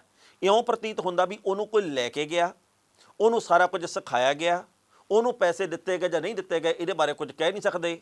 ਪਰ ਜਿਸ ਤਰੀਕੇ ਦੇ ਨਾਲ ਉਹਦਾ ਕਤਲ ਹੋਇਆ ਉਸ ਤੋਂ ਬਾਅਦ 100 ਕਿਸਮ ਦੇ ਸਵਾਲ ਆ ਜਿਹੜੇ ਖੜੇ ਹੋ ਗਏ। ਪਰ ਨਿਹੰਗ ਸਿੰਘਾਂ ਦੇ ਵੱਲੋਂ ਜਿਵੇਂ ਆਤਮ ਸਮਰਪਣ ਕੀਤਾ ਗਿਆ ਤੇ ਇਹ ਗੱਲ ਕਹੀ ਗਈ ਹੈ ਕਿ ਅਸੀਂ ਭਵਿੱਖ ਦੇ ਵਿੱਚ ਵੀ ਸੋਧੇ ਇਵੇਂ ਲਾਵਾਂਗੇ ਕਿਉਂਕਿ ਹੁਣ ਤੱਕ ਸਾਨੂੰ 15 ਤੋਂ ਲੈ ਕੇ ਹੁਣ ਤੱਕ ਇਨਸਾਫ ਹੀ ਕਦੇ ਨਹੀਂ ਮਿਲਿਆ। ਇਹਦੇ ਵਿੱਚੋਂ ਸਰਕਾਰਾਂ, ਪ੍ਰਸ਼ਾਸਨ, ਪੁਲਿਸ ਦੇ ਪ੍ਰਤੀ ਇੱਕ ਗੁੱਸੇ ਦਾ ਝਲਕਾਰਾ ਵੀ ਪੈਂਦਾ ਤੇ ਕਾਨੂੰਨ ਨੂੰ ਹੱਥ ਦੇ ਵਿੱਚ ਲੈਣ ਦੀ ਮਜਬੂਰੀ ਤੇ ਖਿੱਚ ਵੀ ਝਲਕਦੀ ਹੈ ਵੀ ਕੋਈ ਗੱਲ ਨਹੀਂ, ਫਿਰ ਇਉਂ ਤਾਂ ਇਉਂ ਸਹੀ। ਪਰ ਇਸ ਪੀੜਤ ਪਰਿਵਾਰ ਦਾ ਕਸੂਰ ਕੋਈ ਨਹੀਂ, ਨਾ ਭੈਣ ਦਾ ਕੋਈ ਕਸੂਰ ਆ, ਨਾ ਉਹਨਾਂ 3 ਕੁੜੀਆਂ ਦਾ ਕੋਈ ਕਸੂਰ ਹੈ, ਨਾ ਘਰਵਾਲੀ ਦਾ ਕੋਈ ਕਸੂਰ ਹੈ। ਮੈਨੂੰ ਪਿਛਲੇ ਦਿਨ ਨਿੱਜੀ ਤੌਰ ਦੇ ਉੱਤੇ ਇੱਕ ਗੱਲ ਚੰਗੀ ਲੱਗੀ ਕਿ ਜਿਹੜੇ ਨਿਹੰਗ ਸਿੰਘ ਨੇ ਰਾਜਾ ਰਾਜ ਸਿੰਘ, ਉਹਨਾਂ ਨੇ ਇਹ ਗੱਲ ਕਹੀ ਜੀ ਕਿ ਅਸੀਂ ਉਹਨਾਂ ਦੇ ਘਰ ਦੇ ਵਿੱਚ ਜਾਵਾਂਗੇ ਪੀੜਤ ਪਰਿਵਾਰ ਦੇ, ਉਹਨਾਂ ਦੇ ਪਰਿਵਾਰ ਦੀ ਮਦਦ ਵੀ ਕਰਾਂਗੇ ਬਣਦੀ ਸਰਦੀ, ਕਿਉਂਕਿ ਉਹਨਾਂ ਦਾ ਕੀ ਕਸੂਰ ਆ। ਜਿਹਨੇ ਕਸੂਰ ਕੀਤਾ ਉਹਨਾਂ ਦੇ ਕਹਿਣ ਮੁਤਾਬਕ ਉਹਨੂੰ ਸਜ਼ਾ ਮਿਲ ਗਈ। ਪਰ ਇਸ ਮਾਮਲੇ ਦੀ ਜਾਂਚ ਪੜਤਾਲ ਤਫਤੀਸ਼ ਆ ਜਿਹੜੀ ਉਹ ਸਖਤੀ ਨਾਲ ਹੋਣੀ ਚਾਹੀਦੀ ਹੈ, ਪਾਰਦਰਸ਼ੀ ਤਰੀਕੇ ਨਾਲ ਹੋਣੀ ਚਾਹੀਦੀ ਹੈ। ਤੇ ਜੇਕਰ ਪਾਰਦਰਸ਼ੀ ਤਰੀਕੇ ਨਾਲ ਨਹੀਂ ਹੁੰਦੀ ਤਾਂ ਇਹ ਮਾਮਲਾ ਇਵੇਂ ਹੀ ਬੰਦ ਹੋ ਜਾਣਾ। ਕੁਝ ਕੁ ਹਫ਼ਤਿਆਂ ਤੱਕ ਇਸ ਮਾਮਲੇ ਦੇ ਵੱਲੋਂ ਲੋਕਾਂ ਦਾ ਧਿਆਨ ਹਟ ਜਾਣਾ। ਜਦੋਂ ਲੋਕਾਂ ਦਾ ਧਿਆਨ ਹਟ ਗਿਆ, ਖਬਰਾਂ ਖਤਮ ਹੋ ਗਈਆਂ ਤੇ ਫਿਰ ਇਹ ਮਾਮਲਾ ਠੰਡੇ ਬਸਤੇ 'ਚ ਉਵੇਂ ਪੈ ਜਾਣਾ ਜਿਵੇਂ ਕਿ ਅੱਜ ਤੱਕ ਲੱਖਾਂ ਹੋਰ ਮਾਮਲੇ ਪਏ ਆ। ਪਰ ਜਿਹੜੀ ਗੱਲ ਸੰਧੂ ਤੇ ਆ ਕੇ ਮੁੱਕਦੀ ਹੈ ਤੇ ਜਿਸ ਤਰੀਕੇ ਨਾਲ ਕਈ ਸੰਧੂਆਂ ਦੇ ਨਾਂ ਚੱਲ ਰਹੇ ਆ, ਇਹ ਜਿਸ ਤਰੀਕੇ ਦੇ ਨਾਲ ਜੋਗਿੰਦਰ ਸਿੰਘ ਉਗਰਾਹਾਂ ਦੇ ਵੱਲੋਂ ਇੱਕ ਸੰਧੂ ਦੀ ਗੱਲ ਕਰ ਦਿੱਤੀ ਗਈ ਆ, ਪਿੰਕੀ ਕੈਟ ਵੀ ਉਹ ਕਹਿੰਦੇ ਸੰਧੂ ਆ, ਕੀ ਪਤਾ ਇਹਦੇ ਵਿੱਚ ਕੀ ਹੋਰ ਮਾਜਰੇ ਲੁਕੇ ਹੋਏ ਆ। ਸੋ ਇਹਨਾਂ ਗੱਲਾਂ ਦੀ ਵੀ ਪੜਤਾਲ ਹੋਣੀ ਚਾਹੀਦੀ ਹੈ। ਪੰਜਾਬ ਦੀ ਸਰਕਾਰ ਨੇ ਇਸ ਮਾਮਲੇ ਦੇ ਉੱਤੇ ਕਮੇਟੀ ਬਣਾਈ ਹੈ ਪੜਤਾਲ ਦੇ ਲਈ, ਉਹ ਵਿੱਚੋਂ ਕੀ ਕੱਢਦੀ ਹੈ, ਸੋਨੀਪਤ ਦੀ ਪੁਲਿਸ ਆ ਜਿਹੜੀ ਉਹ ਵਿੱਚੋਂ ਕੀ ਕੱਢ ਕੇ ਲਿਆਉਂਦੀ ਹੈ। ਸੋ ਇਹ ਬਹੁਤ ਸਾਰੀਆਂ ਗੱਲਾਂ ਜਿਹੜੀਆਂ ਕਿ ਆਉਂਦੇ ਸਮੇਂ 'ਚ ਖੁੱਲ੍ਹ ਸਕਦੀਆਂ ਜੇਕਰ ਇਸ ਮਾਮਲੇ ਦੇ ਉੱਤੇ ਗੰਭੀਰਤਾ ਦੇ ਨਾਲ ਵਿਚਾਰ ਚਰਚਾ ਕੀਤੀ ਜਾਵੇ ਤਾਂ ਲੋਕਾਂ ਦੇ ਮੂਹਰੇ ਸੱਚ ਪੇਸ਼ ਕਰਨ ਦੀ ਜੇਕਰ ਖਿੱਚ ਹੋਵੇ ਤਾਂ, ਸੱਚਾਈ ਸਭ ਦੇ ਸਾਹਮਣੇ ਲਿਆਉਣ ਦੀ ਜੇਕਰ ਮੱਸ ਹੋਵੇ ਤਾਂ ਬਹੁਤ ਕੁਝ ਸਾਹਮਣੇ ਆ ਸਕਦਾ ਹੈ। ਪੰਜਾਬ ਦੇ ਵਿੱਚ ਬਹੁਤ ਵੱਡੇ ਵੱਡੇ ਮੁੱਦੇ ਆ ਜਿਨ੍ਹਾਂ ਦਾ ਹੱਲ ਨਿਕਲਣਾ ਚਾਹੀਦਾ, ਪਰ ਨਿਕਲਦਾ ਦਿਸਦਾ ਨਹੀਂ। ਜਦੋਂ ਪੌਣੇ 5 ਵਰਿਆਂ ਦੇ ਵਿੱਚ ਕੋਈ ਹੱਲ ਨਹੀਂ ਨਿਕਲਿਆ ਤੇ ਬਾਕੀ ਕੁਝ ਕੁ ਮਹੀਨੇ ਜਿਹੜੇ 2-2.5 ਮਹੀਨੇ ਰਹਿ ਗਏ ਆ, ਇਹਦੇ ਵਿੱਚ ਕਿਹੜੀ ਗਿੱਦੜ ਸੀਗੀ ਆ ਜਾਣੀ ਹੱਥ ਦੇ ਵਿੱਚ ਵੀ ਮਸਲੇ ਹੱਲ ਹੋ ਜਾਣਗੇ। ਆਸ ਤਾਂ ਨਹੀਂ, ਕੋਈ ਚਮਤਕਾਰ ਹੋ ਜੇ ਤਾਂ ਗੱਲ ਵੱਖਰੀ ਹੈ, ਪਰ ਅਸੀਂ ਚਾਹੁੰਦੇ ਹਾਂ ਕਿ ਹੱਲ ਹੋ ਜਾਣ ਮੁੱਦੇ, ਕਿਉਂਕਿ ਪੰਜਾਬ ਦੇ ਵਾਸੀ ਆ। ਪੰਜਾਬ ਦੇ ਵਾਸੀ ਹੋਣ ਦੇ ਨਾਤੇ ਅਸੀਂ ਵੀ ਚਾਹੁੰਦੇ ਕਿ ਕੁਝ ਨਾ ਕੁਝ ਚੰਗਾ ਹੋ ਜੇ, ਤੁਸੀਂ ਵੀ ਸਾਰੇ ਇਹੀ ਗੱਲ ਚਾਹੁੰਦੇ ਆ। ਪਰ ਜਿਸ ਤਰੀਕੇ ਦੇ ਨਾਲ ਕਾਂਗਰਸੀ ਆਪਸ ਦੇ ਵਿੱਚ ਗੁੱਥਮ ਗੁੱਥਾ ਹੋ ਰਹੇ ਆ, ਕੋਈ ਕਹਿੰਦਾ ਜੀ ਪੰਜਾਬ ਨੂੰ ਇਨਸਾਫ ਟਵਿੱਟਰ ਦੇ ਉੱਤੇ ਲੈ ਕੇ ਦੇ ਦੇਣਾ, ਕੋਈ ਕਹਿੰਦਾ ਜੀ ਕਿ 2022 ਦੇ ਵਿੱਚ ਤੈਨੂੰ ਕੁਰਸੀ ਨਹੀਂ ਦੇਣੀ, ਕੋਈ ਕਹਿੰਦਾ ਜੀ ਆਹ ਮਾੜਾ, ਕੋਈ ਕਹਿੰਦਾ ਉਹ ਮਾੜਾ, ਕੋਈ ਕਹਿੰਦਾ ਮੈਂ ਚੰਗਾ, ਦੂਜਾ ਕਹਿੰਦਾ ਮੈਂ ਚੰਗਾ। ਇਹ ਜਿਹੜਾ ਡਰਾਮਾ ਚੱਲ ਰਿਹਾ ਪੰਜਾਬ ਦੇ ਵਿੱਚ, ਇਹਦੇ ਨਾਲ ਪੰਜਾਬ, ਪੰਜਾਬੀ ਤੇ ਪੰਜਾਬੀਅਤ ਦਾ ਕਾਂਗਰਸ ਦੀ ਸਰਕਾਰ ਦੇ ਵੱਲੋਂ ਕੀ ਭਲਾ ਕੀਤਾ ਜਾ ਰਿਹਾ, ਇਹ ਗੱਲ ਲੱਭਣ ਦੀ ਲੋੜ ਹੈ। ਜਿਹੜੇ ਤਾਂ ਹੈਗੇ ਸੂਝਵਾਨ ਲੋਕ, ਉਹ ਤਾਂ ਜਾਣਦੇ ਵੀ ਜਿਵੇਂ ਫਿਲਮ ਦੀ ਸਕ੍ਰਿਪਟ ਹੁੰਦੀ ਹੈ, ਇਹ ਸਾਰਾ ਡਰਾਮਾ ਉਵੇਂ ਕੀਤਾ ਜਾ ਰਿਹਾ ਵੀ ਰੌਲਾ ਰੂਲਾ ਪਾਈ ਚੱਲੋ, ਲੋਕਾਂ ਦਾ ਧਿਆਨ ਲਾਂਭੇ ਹੋ ਜੇ ਤੇ ਲੋਕ ਬੇਅਦਬੀ ਦੇ ਮਾਮਲੇ ਦੇ ਉੱਤੇ, ਰੇਤ ਦੇ ਮਾਮਲੇ ਦੇ ਉੱਤੇ ਤੇ ਕੇਬਲ ਮਾਫੀਏ ਦੇ ਨਾਂ ਦੇ ਉੱਤੇ ਤੇ ਨਸ਼ੇ ਪੱਤੇ ਦੇ ਮਾਮਲੇ ਦੇ ਉੱਤੇ ਕੋਈ ਖਿਆਲ ਹੀ ਨਾ ਕਰਨ ਤੇ ਇਹੀ ਗੱਲ ਕਰੀ ਜਾਣ। ਸਿੱਧੂ ਨੇ ਟਵੀਟ ਕਰਕੇ ਚੰਨੀ ਨੂੰ ਐ ਕਰਤਾ, ਚੰਨੀ ਨੇ ਸਾਦਗੀ ਦੇ ਨਾਲ ਲੋਕਾਂ ਦਾ ਦਿਲ ਜਿੱਤ ਲਿਆ। ਹਾਈ ਕਮਾਨ ਨੇ ਤੁਣਕਾ ਮਾਰਤਾ ਵੀ ਚੰਨੀ ਹੀ 2022 ਦੇ ਵਿੱਚ ਮੁੱਖ ਮੰਤਰੀ ਚਿਹਰਾ ਹੋਊਗਾ। ਸਿੱਧੂ ਨੇ ਇੱਕ ਵਾਰੀ ਫਿਰ ਪਟਾਕਾ ਪਾਤਾ ਵੀ ਲੋਕਾਂ ਦਾ ਧਿਆਨ ਇਧਰਲੇ ਪਾਸੇ ਲੱਗਿਆ ਰਹੇ। ਹੁਣ ਜ਼ਰਾ ਸੋਚ ਕੇ ਦੇਖੋ ਵੀ ਕੈਪਟਨ ਅਮਰਿੰਦਰ ਸਿੰਘ ਸਾਬਕਾ ਹੋ ਚੁੱਕੇ ਆ, ਉਹਨਾਂ ਨੇ ਕੰਮ ਨਹੀਂ ਕੀਤਾ, ਸਾਬਕਾ ਹੋ ਗਏ, ਪਰ ਮੁੱਦੇ ਹੁਣ ਉੱਠ ਰਹੇ ਆ ਜਿਵੇਂ ਕਿ ਬਿਲਕੁਲ ਪ੍ਰੀ ਪਲੈਨਡ ਯੋਜਨਾਬੱਧ ਤਰੀਕੇ ਨਾਲ ਹੁੰਦਾ। ਆਖੇ ਜੀ ਉਰੂਸਾ ਆਲਮ ਦੇ ਨਾਲ ਇਹਦੀ ਸਾਂਝ ਦੀ ਪੜਤਾਲ ਕਰਾਂਗੇ। ਉਰੂਸਾ ਆਲਮ ਦੇ ਘਰ ਦੇ ਵਿੱਚ ਕਿਉਂ ਰਹਿੰਦੀ ਸੀ, ਕਦੋਂ ਤੋਂ ਰਹਿੰਦੀ ਸੀ, ਕਿਵੇਂ ਕੇਂਦਰ ਦੀ ਸਰਕਾਰ ਵੀਜ਼ਾ ਦਿੰਦੀ ਸੀ, ਘਰ ਦੇ ਵਿੱਚ ਕੀ ਕਰਦੀ ਸੀ, ਪਾਕਿਸਤਾਨ 'ਚੋਂ ਕਿਉਂ ਆਉਂਦੀ ਸੀ, ਕੀ ਖਾਂਦੀ ਸੀ, ਕਿਵੇਂ ਬਦਲੀਆਂ ਕਰਵਾਉਂਦੀ ਸੀ, ਕਿਵੇਂ ਮਹਿੰਗੇ ਗਿਫਟ ਆਉਂਦੇ ਸੀ। ਵੀ ਸੋਚਣ ਵਿਚਾਰਨ ਵਾਲੀ ਗੱਲ ਹੈ ਵੀ ਉਰੂਸਾ ਆਲਮ ਕਿਹੜਾ ਬੁੱਧਵਾਰ ਤੋਂ ਆਉਣ ਲੱਗੀ ਸੀ ਜਾਂ ਪਿਛਲੇ ਸ਼ੁੱਕਰਵਾਰ ਤੋਂ ਆਉਣ ਲੱਗੀ ਸੀ। ਉਰੂਸਾ ਆਲਮ 4.5 ਸਾਲ ਇੱਥੇ ਰਹੀ, ਪਿਛਲੇ 1.5 ਦਹਾਕੇ ਤੋਂ ਉਹ ਪੰਜਾਬ ਦੇ ਵਿੱਚ ਆ ਜਾ ਰਹੀ ਸੀ। ਪਰ ਮੁੱਦੇ ਜਨਾਬ ਆਪਾਂ ਉਦੋਂ ਚੁੱਕਦੇ ਜਦੋਂ ਉਹ ਪਾਕਿਸਤਾਨ ਹੈ ਤੇ ਕੈਪਟਨ ਅਮਰਿੰਦਰ ਸਿੰਘ ਸਾਬਕਾ। ਹੁਣ ਜਾਂ ਤਾਂ ਪਾਕਿਸਤਾਨ ਜਾ ਕੇ ਉਹਨੂੰ ਪੁੱਛ ਲਓ ਵੀ ਭਾਈ ਕਿਹੜੀ ਗੱਲੋਂ ਆ ਜਾ ਰਹੀ ਸੀ। ਉਦੋਂ ਕੋਈ ਨਹੀਂ ਬੋਲਿਆ ਕਾਂਗਰਸੀ ਆਗੂ, ਜਦੋਂ ਕੈਪਟਨ ਅਮਰਿੰਦਰ ਸਿੰਘ ਮੁੱਖ ਮੰਤਰੀ ਸੀ, ਜਦੋਂ ਇਹ ਉਰੂਸਾ ਆਲਮ ਦੇ ਕੋਲ ਹੀ ਬੈਠ ਕੇ ਸਾਰੇ ਮਸਲੇ ਹੱਲ ਕਰਦੇ ਕਰਵਾਉਂਦੇ ਸੀ, ਵਿਚਾਰ ਚਰਚਾ ਹੁੰਦੀ ਸੀ। ਪਰ ਜਦੋਂ ਸਾਰਾ ਕੁਝ ਖਿੰਡ ਗਿਆ ਤੇ ਉਦੋਂ ਲੋਕਾਂ ਦਾ ਧਿਆਨ ਭਟਕਾਉਣ ਦੇ ਲਈ ਆ ਉਰੂਸਾ ਐਂ ਕਰ ਦਿਆਂਗੇ, ਉਰੂਸਾ ਓਂ ਕਰ ਦਿਆਂਗੇ। ਕੱਲ ਕੈਪਟਨ ਅਮਰਿੰਦਰ ਸਿੰਘ ਨੇ ਝੜੀ ਲਾਤੀ ਤਸਵੀਰਾਂ ਸਾਂਝੀਆਂ ਕਰਨ ਦੇ ਮਾਮਲੇ 'ਚ, ਕਿਉਂਕਿ ਮੁਹੰਮਦ ਮੁਸਤਫਾ ਹੋਰੀ ਕਹਿੰਦੇ ਜੀ ਕਿ ਸਾਂਝ ਕਿਵੇਂ ਸੀ, ਇਹਦੀ ਪੜਤਾਲ ਹੋਣੀ ਚਾਹੀਦੀ ਹੈ, ਤੇ ਨਾਲ ਹੀ ਉਹ ਕਈ ਤਸਵੀਰਾਂ ਸਾਂਝੀਆਂ ਕਰ ਦਿੰਦੇ ਆ ਤੇ ਬਾਅਦ ਦੇ ਵਿੱਚ ਕੈਪਟਨ ਦੇ ਵੱਲੋਂ ਤਸਵੀਰਾਂ ਸਾਂਝੀਆਂ ਕੀਤੀਆਂ ਜਾਂਦੀਆਂ ਉਹਨਾਂ ਦੇ ਟੱਬਰ ਦੇ ਜੀਆਂ ਦੀਆਂ। ਹੁਣ ਕੈਪਟਨ ਅਮਰਿੰਦਰ ਸਿੰਘ ਨੇ ਸੋਨੀਆ ਗਾਂਧੀ ਤੋਂ ਲੈ ਕੇ, ਸੁਸ਼ਮਾ ਸਵਰਾਜ ਤੋਂ ਲੈ ਕੇ, ਸ਼ਰਦ ਪਵਾਰ ਤੋਂ ਲੈ ਕੇ, ਦਲੀਪ ਕੁਮਾਰ ਤੋਂ ਲੈ ਕੇ, ਯਸ਼ਵੰਤ ਸਿਨਹਾ ਤੋਂ ਲੈ ਕੇ ਹੋਰ ਪਤਾ ਹੀ ਨਹੀਂ ਕਿਹੜੇ ਕਿਹੜੇ ਨੇਤਾਵਾਂ ਦੀਆਂ ਤਸਵੀਰਾਂ ਜਿਹੜੀਆਂ ਉਹ ਪਾ ਦਿੱਤੀਆਂ ਸੋਸ਼ਲ ਮੀਡੀਆ ਤੇ ਨਾਲ ਇਹ ਵੀ ਸਵਾਲ ਕੀਤਾ ਕਿ ਕੀ ਇਹ ਸਾਰੇ ਲੋਕ ਵੀ ISI ਦੇ ਏਜੰਟ ਹਨ ਜਾਂ ਫਿਰ ਇੱਦਾਂ ਦੀਆਂ ਗੱਲਾਂ ਹੀ ਆਪਾਂ ਕਰਦੇ ਜਿਹੜੀਆਂ ਹੌਲੀਆਂ ਗੱਲਾਂ ਕਰਦੇ ਆ। ਕੈਪਟਨ ਅਮਰਿੰਦਰ ਸਿੰਘ ਦਾ ਇਹ ਕਹਿਣਾ ਜੀ ਕਿ ਪਰਸਨਲ ਨਹੀਂ ਹੋਣਾ ਚਾਹੀਦਾ। ਉਹ ਕਹਿੰਦੇ ਜੀ ਜਿਹੜੇ ਕੰਮ ਕਰਕੇ ਮੈਨੂੰ ਲਾਇਆ ਗਿਆ ਵੀ ਭਾਈ ਇਹਨੇ ਕੀਤਾ ਕੁਝ ਨਹੀਂ, ਇਹਨੂੰ ਲਾ ਦਿਓ। ਹੁਣ ਤੁਸੀਂ ਉਹਨਾਂ ਕੰਮਾਂ ਦੀ ਗੱਲ ਕਰੋ, ਮੈਂ ਤਾਂ ਲੈ ਗਿਆ, ਮੈਂ ਤਾਂ ਪਰੇ ਹੋ ਗਿਆ, ਮੈਂ ਕਿਸੇ ਕੰਮ ਦਾ ਨਹੀਂ ਤੁਸੀਂ ਕਿਹਾ, ਤੁਸੀਂ ਕੰਮ ਦੇ ਹੈਗੇ, ਤੁਸੀਂ ਮਸਲੇ ਹੱਲ ਕਰੋ, ਤੁਸੀਂ ਮੇਰੀ ਜ਼ਿੰਦਗੀ ਦੇ ਵੱਲ ਝਾਤ ਕਿਉਂ ਮਾਰਦੇ ਆ। ਪਹਿਲਾਂ ਇਸ ਰਿਪੋਰਟ ਦਾ ਵੇਰਵਾ ਤੇ ਫਿਰ ਕਰਾਂਗੇ ਟਿੱਪਣੀ। ਪੰਜਾਬ ਦੇ ਸਾਬਕਾ ਮੁੱਖ ਮੰਤਰੀ ਕੈਪਟਨ ਅਮਰਿੰਦਰ ਸਿੰਘ ਤੇ ਉਹਨਾਂ ਦੀ ਪਾਕਿਸਤਾਨੀ ਦੋਸਤ ਉਰੂਸਾ ਆਲਮ ਨੂੰ ਲੈ ਕੇ ਸੂਬੇ ਦੇ ਕਾਂਗਰਸੀ ਨੇਤਾ ਹਮਲਾਵਰ ਨੇ। ਉਰੂਸਾ ਨੂੰ ਪੰਜਾਬ ਕਾਂਗਰਸ ਦੇ ਨੇਤਾ ISI ਦਾ ਏਜੰਟ ਦੱਸਦੇ ਹੋਏ ਕੈਪਟਨ ਦੇ ਉੱਤੇ ਲਗਾਤਾਰ ਹਮਲਾਵਰ ਨੇ। ਇਸੇ ਦਰਮਿਆਨ ਵਿਰੋਧੀਆਂ ਦੇ ਉੱਤੇ ਕੈਪਟਨ ਅਮਰਿੰਦਰ ਸਿੰਘ ਦਾ ਫੋਟੋ ਬੰਬ ਫਟਿਆ। ਅਮਰਿੰਦਰ ਸਿੰਘ ਨੇ ਸੋਨੀਆ ਗਾਂਧੀ ਸਮੇਤ ਕਈ ਸ਼ਖਸੀਅਤਾਂ ਦੇ ਨਾਲ ਉਰੂਸਾ ਆਲਮ ਦੀਆਂ ਤਸਵੀਰਾਂ ਸੋਸ਼ਲ ਮੀਡੀਆ ਦੇ ਉੱਤੇ ਜਾਰੀ ਕਰਕੇ ਪਲਟਵਾਰ ਕੀਤਾ ਹੈ। ਇਹਦੇ ਵਿੱਚ ਮੁਲਾਇਮ ਸਿੰਘ ਯਾਦਵ, ਸੁਸ਼ਮਾ ਸਵਰਾਜ ਤੋਂ ਇਲਾਵਾ ਫੌਜ ਦੇ ਕਈ ਸਾਬਕਾ ਅਧਿਕਾਰੀ ਵੀ ਸ਼ਾਮਲ ਨੇ। ਉਹਨਾਂ ਨੇ ਪੁੱਛਿਆ ਕਿ ਕੀ ਇਹ ਸਾਰੇ ਲੋਕ ISI ਦੇ ਏਜੰਟ ਨੇ। ਕੈਪਟਨ ਨੇ ਲਿਖਿਆ ਕਿ ਮੈਂ ਉਰੂਸਾ ਆਲਮ ਦੀ ਫੋਟੋ ਕਈ ਸਨਮਾਨਯੋਗ ਲੋਕਾਂ ਦੇ ਨਾਲ ਜਾਰੀ ਕਰ ਰਿਹਾ। ਮੈਨੂੰ ਲੱਗਦਾ ਹੈ ਕਿ ਇਹ ਵੀ ਸਾਰੇ ISI ਦੇ ਏਜੰਟ ਹੀ ਨੇ। ਇੰਜ ਕਹਿਣ ਵਾਲਿਆਂ ਨੂੰ ਬੋਲਣ ਤੋਂ ਪਹਿਲਾਂ ਸੋਚਣਾ ਚਾਹੀਦਾ, ਇਹ ਸਿਰਫ ਘਟੀਆ ਮਾਨਸਿਕਤਾ ਦੀ ਉਦਾਹਰਨ ਹੈ। ਕੈਪਟਨ ਅਮਰਿੰਦਰ ਸਿੰਘ ਨੇ ਇੱਥੋਂ ਤੱਕ ਕਿਹਾ ਕਿ ਮਾੜੀ ਕਿਸਮਤ ਦੇ ਨਾਲ ਇਸ ਵਕਤ ਭਾਰਤ ਤੇ ਪਾਕਿਸਤਾਨ ਦਰਮਿਆਨ ਵੀਜ਼ਾ ਬੈਨ ਹੈ, ਨਹੀਂ ਤਾਂ ਉਹ ਉਰੂਸਾ ਆਲਮ ਨੂੰ ਫਿਰ ਭਾਰਤ ਬੁਲਾ ਲੈਂਦੇ। ਅਮਰਿੰਦਰ ਨੇ ਕਿਹਾ ਕਿ ਮਾਰਚ ਦੇ ਵਿੱਚ ਮੈਂ 80 ਵਰਿਆਂ ਦਾ ਹੋ ਰਿਹਾ ਤੇ ਉਰੂਸਾ ਆਲਮ 69 ਸਾਲ ਦੀ ਹੋ ਜਾਵੇਗੀ ਤੇ ਸੰਕੀਰਣ ਸੋਚ ਵਾਲੇ ਇਸ ਨੂੰ ਸਮਝਣਗੇ ਨਹੀਂ। ਇਸ ਤੋਂ ਪਹਿਲਾਂ ਕੈਪਟਨ ਅਮਰਿੰਦਰ ਸਿੰਘ ਦੇ ਉੱਤੇ ਉਰੂਸਾ ਆਲਮ ਨੂੰ ਲੈ ਕੇ ਹਮਲਾ ਬੋਲਿਆ ਗਿਆ ਤਾਂ ਉਹਨਾਂ ਨੇ ਸੋਨੀਆ ਗਾਂਧੀ ਦੇ ਨਾਲ ਉਰੂਸਾ ਦੀ ਤਸਵੀਰ ਜਾਰੀ ਕਰ ਦਿੱਤੀ ਗਈ ਸੀ ਤੇ ਕਾਂਗਰਸੀਆਂ ਨੇ ਗੱਲ ਕਹੀ ਸੀ ਕਿ ਤਸਵੀਰ 2005 ਦੀ ਹੈ। ਹਾਲਾਂਕਿ ਅਮਰਿੰਦਰ ਨੇ ਫਿਰ ਤੋਂ ਉਰੂਸਾ ਦੀ ਸੋਨੀਆ ਦੇ ਨਾਲ ਇੱਕ ਹੋਰ ਤਸਵੀਰ ਜਾਰੀ ਕਰ ਦਿੱਤੀ। ਡਿਪਟੀ CM ਸੁਖਜਿੰਦਰ ਸਿੰਘ ਰੰਧਾਵਾ ਕੁਝ ਦਿਨ ਪਹਿਲਾਂ ਜਲੰਧਰ ਆਏ ਸਨ। ਉਹਨਾਂ ਦੇ ਵੱਲੋਂ ਇਸ ਮਾਮਲੇ ਨੂੰ ਚੁੱਕਿਆ ਗਿਆ ਸੀ। ਇੱਥੇ ਵੀ ਦੱਸਣਾ ਬਣਦਾ ਹੈ ਕਿ ਉਰੂਸਾ ਦੇ ਮਾਮਲੇ ਦੇ ਉੱਤੇ ਕਾਂਗਰਸ ਵੰਡੀ ਗਈ ਹੈ। ਸੰਸਦ ਮੈਂਬਰ ਮਨੀਸ਼ ਤਿਵਾੜੀ ਨੇ ਵੀ ਕਿਹਾ ਕਿ ਪੰਜਾਬ ਦੇ ਵਿੱਚ ਕਾਂਗਰਸੀ ਬੱਚਿਆਂ ਵਾਂਗ ਲੜ ਰਹੇ ਨੇ। ਇਸ ਤੋਂ ਬਾਅਦ ਕਾਂਗਰਸ ਦੇ ਅੰਦਰ ਇੱਕ ਵਾਰ ਰੌਲਾ ਰੁਕਣ ਲੱਗਾ ਸੀ। ਹਾਲਾਂਕਿ ਕੈਪਟਨ ਅਮਰਿੰਦਰ ਸਿੰਘ ਫਿਰ ਤੋਂ ਕਾਂਗਰਸ ਨੂੰ ਅਰੂਸਾ ਵਿਵਾਦ ਦੇ ਵਿੱਚ ਘੜੀਸਣ ਦੀ ਕੋਸ਼ਿਸ਼ ਕਰ ਰਹੇ ਨੇ ਤਾਂ ਜੋ ਕਾਂਗਰਸ ਦੇ ਉੱਤੇ ਵੱਡੇ ਮੁੱਦਿਆਂ ਨੂੰ ਛੱਡ ਕੇ ਵਿਅਕਤੀਗਤ ਹਮਲਿਆਂ ਦੀ ਰਾਜਨੀਤੀ ਦਾ ਦਾਗ ਲੱਗ ਸਕੇ। ਇਸ ਖਬਰ ਦੇ ਉੱਤੇ ਟਿੱਪਣੀ ਕਰਨਾ ਦੋਸਤੋ, ਪਹਿਲੀ ਗੱਲ ਤਾਂ ਅਸੀਂ ਕਹਾਂਗੇ ਇਹ ਪੰਜਾਬ ਦੇ ਮੁੱਦੇ ਨਹੀਂ ਆ। ਅਰੂਸਾ ਆਲਮ ਆਉਂਦੀ ਸੀ ਜਾਂਦੀ ਸੀ, ਕੌਣ ਕਿਹਦੇ ਨਾਲ ਰਹਿੰਦੀ ਆ ਕੌਣ ਕਿਹਦੇ ਨਾਲ ਨਹੀਂ ਰਹਿੰਦੀ, ਇਹ ਉਹਦਾ ਪਰਿਵਾਰ ਗੱਲ ਕਰੇ ਕੈਪਟਨ ਅਮਰਿੰਦਰ ਸਿੰਘ ਦਾ। ਇਹਦੇ ਲਈ ਕਿਸੇ ਹੋਰ ਮੰਤਰੀ ਨੂੰ ਜਾਂ ਅਧਿਕਾਰੀ ਨੂੰ ਗੱਲ ਕਰਨ ਦੀ ਲੋੜ ਨਹੀਂ ਆ। ਦੂਜੀ ਗੱਲ ਇਹ ਹੈ ਜੀ ਕਿ ਪੰਜਾਬ ਦੇ ਮੁੱਦੇ ਇੰਨੇ ਵੱਡੇ ਆ ਕਿ ਤੁਸੀਂ ਇੰਨੀਆਂ ਹੌਲੀਆਂ ਗੱਲਾਂ ਕਰਕੇ ਤੇ ਲੋਕਾਂ ਦਾ ਧਿਆਨ ਲਾਂਭੇ ਕਰੋਗੇ ਵੀ ਲੋਕਾਂ ਨੂੰ ਇਹ ਗੱਲ ਕਹੋ ਜੀ ਸਵਾਦ ਲਓ ਤੁਸੀਂ ਇਸ ਗੱਲ ਦੇ ਵਿੱਚੋਂ, ਤੇ ਬਾਕੀ ਮੁੱਦਿਆਂ ਦਾ ਕੀ ਹੈ, ਮੁੱਦੇ ਤਾਂ ਆਉਂਦੇ ਜਾਂਦੇ ਰਹਿੰਦੇ ਆ। ਸੋ ਲੋੜ ਇਸ ਵਕਤ ਇਸ ਗੱਲ ਦੀ ਹੈ ਕਿ ਪੰਜਾਬ ਦਾ ਕੱਲਾ ਮੁੱਦਾ ਹੱਲ ਕੀਤਾ ਜਾਵੇ। ਜੋ 2017 ਦੇ ਵਿੱਚ ਕਾਂਗਰਸ ਨੇ ਆਪਣੇ ਮੈਨੀਫੈਸਟੋ ਦੇ ਵਿੱਚ ਵਾਅਦੇ ਕੀਤੇ ਉਹ ਮਸਲੇ ਹੱਲ ਕੀਤੇ ਜਾਣ, ਤੇ ਜੇਕਰ ਉਹ ਨਹੀਂ ਹੱਲ ਹੁੰਦੇ ਤਾਂ ਫਿਰ ਕਿਸੇ ਨੇ ਕੀ ਕਰਾਉਣਾ, ਕੌਣ ਕਿਹਦੇ ਨਾਲ ਰਹਿੰਦਾ ਤੇ ਕੌਣ ਕਿੱਥੇ ਖਾਂਦਾ ਤੇ ਕੌਣ ਕਿੱਥੇ ਪੈਂਦਾ, ਇਹ ਗੱਲ ਦੀ ਕੋਈ ਤੁਕ ਨਹੀਂ ਬਣਦੀ। ਸੋ ਜ਼ਰੂਰਤ ਇਸ ਵਕਤ ਜਿਹੜੇ ਮੁੱਦਿਆਂ ਦੀ ਹੈ ਕਿ ਇਹਦੇ ਵੱਲ ਧਿਆਨ ਦਿੱਤਾ ਜਾਵੇ। ਉਹਨਾਂ ਮੁੱਦਿਆਂ ਦੇ ਵੱਲ ਧਿਆਨ ਕਰਨ ਦੀ ਥਾਂ ਦੇ ਉੱਤੇ ਰਾਜਨੀਤਿਕ ਲੋਕ ਐਸੀ ਡਰਾਮੇਬਾਜ਼ੀ ਕਰ ਰਹੇ ਆ, ਐਸੀਆਂ ਖੇਡਾਂ ਖੇਡ ਰਹੇ ਆ, ਇਹੋ ਜਿਹੇ ਖੇਖਣ ਕਰ ਰਹੇ ਆ ਵੀ ਟੀਵੀ ਸੀਰੀਅਲਾਂ ਵਾਲੇ ਵੀ ਸ਼ਰਮਾ ਜਾਣ ਵੀ ਇਹ ਸਾਡੇ ਨਾਲੋਂ ਵਧੀਆ ਅਦਾਕਾਰੀ ਕਰ ਲੈਂਦੇ ਆ। ਸੋ ਪੰਜਾਬ ਦੇ ਲੋਕ ਉਡੀਕ ਰਹੇ ਆ ਕਿ ਤੁਸੀਂ ਸਾਡੇ ਮਸਲੇ ਹੱਲ ਕਰੋ, ਤੇ ਇਹਨਾਂ ਨੂੰ ਹੋਰ ਚੰਡੀ ਚੜੀ ਹੈ ਜੀ ਕਿ ਹੁਣ ਅਸੀਂ ਇਉਂ ਨਹੀਂ, ਹੁਣ ਅਸੀਂ ਆਹ ਮੁੱਦਾ ਲੈ ਕੇ ਆਉਂਦੇ ਹਾਂ। ਲੰਘੇ ਕੱਲ੍ਹ ਜਗਜੀਤ ਸਿੰਘ ਡੱਲੇਵਾਲ ਜਿਹੜੇ ਕਿ ਸੰਯੁਕਤ ਕਿਸਾਨ ਮੋਰਚੇ ਦੇ ਆਗੂ ਆ, ਉਹਨਾਂ ਨੇ ਇਹ ਗੱਲ ਕਹੀ ਹੈ ਕਿ ਕੈਪਟਨ ਅਮਰਿੰਦਰ ਸਿੰਘ ਬੀਜੇਪੀ ਦੀ ਬੀ ਟੀਮ ਆ। ਉਹਨਾਂ ਨੇ ਇਹ ਗੱਲ ਕਹੀ ਹੈ ਵੀ ਕੈਪਟਨ ਅਮਰਿੰਦਰ ਸਿੰਘ ਨੇ 4.5 ਵਰ੍ਹਿਆਂ ਦੇ ਵਿੱਚ ਕਿਸਾਨੀ ਦਾ ਕੀ ਸਵਾਰਤਾ, ਜਿਹੜਾ ਹੁਣ ਉਹ ਪੁਲ ਬਣ ਕੇ ਕਿਸਾਨੀ ਮਸਲੇ ਦਰਮਿਆਨ ਤੇ ਪੰਜਾਬ ਦੀ ਤੇ ਦੇਸ਼ ਦੀ ਕਿਸਾਨੀ ਦਾ ਸਵਾਰ ਦੇਣਗੇ। ਹੁਣ ਇਸ ਮੁੱਦੇ ਦੇ ਉੱਤੇ ਲੋਕਾਂ ਦੀ ਆਪੋ ਆਪਣੀ ਰਾਏ ਆ।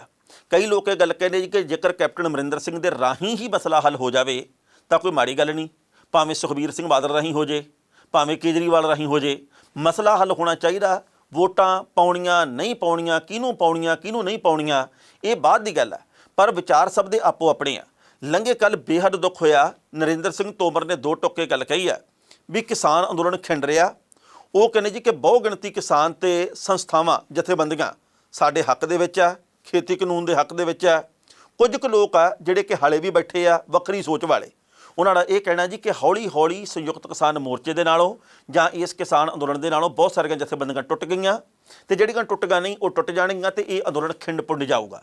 ਮਤਲਬ ਦੇਖੋ ਵੀ ਕਿੰਨੀ ਸੁਲੱਖਣੀ ਸੋਚ ਆ ਵੀ ਇਹ ਆਪੇ ਹੀ ਤੁਰ ਜਾਣਗੇ। ਉਡੀਕ ਕਿਹੜੀ ਗੱਲ ਦੀ ਕੀਤੀ ਜਾ ਰਹੀ ਹੈ, ਪਹਿਲਾਂ ਇਸ ਰਿਪੋਰਟ ਦਾ ਵੇਰਵਾ ਤੇ ਫਿਰ ਕਰਾਂਗੇ ਟਿੱਪਣੀ। ਨਰਿੰਦਰ ਸਿੰਘ ਤੋਮਰ ਨੇ ਕਿਹਾ ਜੀ ਕਿ ਤਿੰਨੇ ਖੇਤੀ ਕਾਨੂੰਨ ਕਿਸਾਨੀ ਦੇ ਭਲੇ ਵਾਲੇ ਹਨ, ਆਮਦਨ ਦੁੱਗਣੀ ਕਰਨ ਵਾਲੇ। ਕੇਂਦਰ ਦੀ ਸਰਕਾਰ ਕਿਸਾਨੀ ਮਸਲੇ ਸਾਰੇ ਹੱਲ ਕਰਨ ਦੇ ਲਈ ਵਚਨਬੱਧ ਹੈ। ਉਹਨਾਂ ਨੇ ਕਿਹਾ ਜੀ ਕਿ ਵੱਡੀ ਗਿਣਤੀ ਵਿੱਚ ਕਿਸਾਨ ਤੇ ਕਿਸਾਨ ਜਥੇਬੰਦੀਆਂ ਸਾਡੇ ਇਹਨਾਂ ਕਾਨੂੰਨਾਂ ਦੇ ਹੱਕ ਦੇ ਵਿੱਚ ਨੇ, ਪਰ ਕੁਝ ਕੁ ਲੋਕ ਹੀ ਹਨ ਜਿਹੜੇ ਕਿ ਇਸ ਵਕਤ ਵਿਰੋਧ ਕਰ ਰਹੇ ਨੇ। ਦੱਸਣਾ ਬਣਦਾ ਕਿ ਜਿਹੜੇ ਵਕਤ ਇਸ ਗੱਲ ਨੂੰ ਮਹਿਸੂਸ ਕੀਤਾ ਜਾ ਰਿਹਾ ਕਿ ਕੇਂਦਰ ਦੀ ਸਰਕਾਰ ਸ਼ਾਇਦ ਚੋਣਾਂ ਦੇ ਕਰਕੇ ਮਸਲਾ ਹੱਲ ਕਰ ਦੇਵੇ, ਉਹਨਾਂ ਵੇਲਿਆਂ ਦੇ ਵਿੱਚ ਨਰਿੰਦਰ ਸਿੰਘ ਤੋਮਰ ਦੇ ਵੱਲੋਂ ਇਹੋ ਜਿਹੇ ਬਿਆਨ ਦਿੱਤੇ ਜਾ ਰਹੇ ਨੇ। ਤਾਂ ਸੰਯੁਕਤ ਕਿਸਾਨ ਮੋਰਚੇ ਦੇ ਵੱਲੋਂ ਕਿਹਾ ਗਿਆ ਕਿ ਲੱਗਦਾ ਹੈ ਕਿ ਕੇਂਦਰ ਦੀ ਸਰਕਾਰ ਇਸ ਅੰਦੋਲਨ ਨੂੰ ਹਾਲੇ ਹੋਰ ਲੰਮਾ ਖਿਚਵਾਉਣਾ ਚਾਹੁੰਦੀ ਹੈ। ਇਸ ਖਬਰ ਦੇ ਉੱਤੇ ਟਿੱਪਣੀ ਕਰਨਾ ਦੋਸਤੋ, ਪਹਿਲੀ ਗੱਲ ਤਾਂ ਅਸੀਂ ਕਹਾਂਗੇ ਜਿਸ ਤਰੀਕੇ ਦੇ ਨਾਲ ਤੋਮਰ ਸਾਹਿਬ ਹੁਣ ਫਿਰ ਬੋਲ ਰਹੇ ਆ, ਮੰਦਭਾਗੀ ਗੱਲ ਹੈ। ਉਹਨਾਂ ਦੇ ਵੱਲੋਂ ਜੋ ਇਸ ਤੋਂ ਪਹਿਲਾਂ ਬਿਆਨ ਦਿੱਤੇ ਗਏ ਆ ਉਹ ਵੀ ਬਾਲੇ ਚੰਗੇ ਨਹੀਂ ਸੀ ਹੁੰਦੇ। ਉਹ ਕਹਿੰਦੇ ਵੀ ਛੋਟੀ ਕਿਸਾਨੀ ਬਚਾਉਣ ਵਾਲੇ ਤਿੰਨੇ ਕਾਨੂੰਨ ਆ ਬਚਾ ਲਓ, ਜਿਹੜੀ ਗੁਲਾਬੀ ਸੁੰਡੀ ਦੇ ਕਰਕੇ ਨਰਮਾ ਮਰ ਗਿਆ, ਖਤਮ ਹੋ ਗਿਆ, ਕਿਸਾਨ ਟੁੱਟ ਗਏ ਆ। ਉਹ ਛੋਟੀ ਕਿਸਾਨੀ ਵਾਲੀ ਆ, ਕਿਸੇ ਕੋਲੇ 2 ਏਕੜ ਆ, ਕਿਸੇ ਨੇ 5 ਏਕੜ ਨਾਲ ਠੇਕੇ ਤੇ ਲਏ ਆ, ਕਿਸੇ ਕੋਲੇ ਆਪਦਾ 1.5 ਕਿੱਲਾ ਤੇ ਨਾਲ ਉਹਨੇ 4 ਕਿੱਲੇ 3 ਕਿੱਲੇ 2 ਕਿੱਲੇ ਠੇਕੇ ਤੇ ਲਏ ਆ। ਉਹ ਚਾਰੇ ਪਾਸਿਓਂ ਮਾਰਿਆ ਗਿਆ। ਆ ਛੋਟੀ ਕਿਸਾਨੀ ਆ, ਆਮਦਨ ਦੁੱਗਣੀ ਕਰ ਦਿਓ। ਹੁਣ ਆ ਪੰਜਾਬ ਦੇ ਵਿੱਚ ਕੁਦਰਤ ਦੀ ਮਾਰ ਦੇ ਕਰਕੇ ਝੋਨਾ ਬਰਬਾਦ ਹੋ ਗਿਆ ਕਈ ਥਾਵਾਂ ਤੇ। ਮੰਡੀਆਂ ਦੇ ਵਿੱਚ ਝੋਨਾ ਜਿਹੜਾ ਉਹ ਤੈਰਦਾ ਸੀ ਜਿਵੇਂ ਪਾਣੀ 'ਚ ਕਿਸ਼ਤੀਆਂ ਤੈਰਦੀਆਂ ਹੁੰਦੀਆਂ। ਆ ਦੇ ਦਿਓ ਹੁਣ ਇਹਨਾਂ ਨੂੰ ਦੁੱਗਣੀ ਰਕਮ, ਇਹਨਾਂ ਦੀ ਹੁਣ ਆਮਦਨ ਦੁੱਗਣੀ ਕਰ ਦਿਓ। ਹੁਣ ਤੁਸੀਂ ਇਹ ਦੱਸੋ ਜੀ ਕਿ ਕੁਝ ਕੁ ਪੈਸੇ 35-40 ਰੁਪਏ ਕਣਕ ਦੇ ਪਿੱਛੇ ਵਧਾ ਕੇ ਕੁਇੰਟਲ ਦੇ ਪਿੱਛੇ ਤੁਸੀਂ ਇਹ ਗੱਲ ਕਹਿੰਦੇ ਜੀ ਕਿ ਆਮਦਨ ਦੁੱਗਣੀ ਕਰ ਰਹੇ ਹੈ। ਕੀ ਇਹ ਆਮਦਨ ਇੱਦਾਂ ਦੁੱਗਣੀ ਹੁੰਦੀ ਹੈ? 1900 ਰੁਪਏ ਨੂੰ 3800 ਰੁਪਈਆ ਕੁਇੰਟਲ ਕਰੋ, ਫਿਰ ਤਾਂ ਮੰਨੀਏ ਵੀ ਭਾਈ ਆਮਦਨ ਦੁੱਗਣੀ ਹੋ ਰਹੀ ਹੈ। ਤੇ 1900 ਰੁਪਏ ਨੂੰ 1965 ਕਰ ਦਿੰਦੇ ਆ, 2000 ਨੂੰ 2035 ਕਰ ਦਿੰਦੇ ਆ। ਇੱਦਾਂ ਆਮਦਨ ਦੁੱਗਣੀ ਨਹੀਂ ਹੁੰਦੀ। ਪੈਟਰੋਲ ਤੇ ਡੀਜ਼ਲ ਦੀ ਕੀਮਤ ਤਾਂ 25 ਦਿਨਾਂ ਦੇ ਵਿੱਚ 20 ਵਾਰ ਵੱਧ ਗਈ, 20 ਤੋਂ ਲੈ ਕੇ 21 ਵਾਰ। ਤੇ ਤੁਸੀਂ ਇਹ ਗੱਲ ਕਹਿੰਦੇ ਕਿ 35 ਰੁਪਏ 20 ਰੁਪਏ 15 ਰੁਪਏ 28 ਰੁਪਏ ਤੁਸੀਂ ਕਹਿੰਦੇ ਜੀ ਫਲਾਣੀ ਚੀਜ਼ ਦੀ ਕੀਮਤ ਦੇ ਵਿੱਚ ਵਾਧਾ ਕਰਤਾ ਫਸਲ ਦੇ। ਇਹ ਡਰਾਮੇਬਾਜ਼ੀ ਕੀਤੀ ਜਾ ਰਹੀ ਹੈ। ਲੋਕ ਇਸ ਵੇਲੇ ਚਾਹੁੰਦੇ, ਕਿਸਾਨ ਇਸ ਵੇਲੇ ਚਾਹੁੰਦੇ ਆ ਕਿ ਇਹ ਸਾਡੀ ਸਾਰ ਲੈਣ, ਸਾਨੂੰ ਆਪਣਾ ਸਮਝਣ, ਸਾਡੇ ਮਸਲੇ ਹੱਲ ਕਰਨ ਜਿਹੜੇ ਕਿ ਹਾਲੇ ਤੱਕ ਹੋ ਨਹੀਂ ਰਹੇ। ਖਬਰਾਂ ਦੇ ਉੱਤੇ ਵਿਚਾਰ ਚਰਚਾ ਦੋਸਤੋ ਹੋਰ ਵੀ ਹੋ ਸਕਦੀ ਸੀ, ਪਰ ਜੋ ਵਕਤ ਦੀ ਘਾਟ ਰੁਕਣ ਦਾ ਇਸ਼ਾਰਾ ਕਰ ਰਹੀ ਹੈ। ਕੱਲ੍ਹ ਨੂੰ ਇਸੇ ਵੇਲੇ ਖਬਰ ਦੀ ਖਬਰ ਲੈ ਕੇ ਫਿਰ ਹਾਜ਼ਰ ਹੋਵਾਂਗੇ। ਉਦੋਂ ਤੱਕ ਲਈ ਆਗਿਆ ਦਿਓ। ਬਹੁਤ ਬਹੁਤ ਮਿਹਰਬਾਨੀ।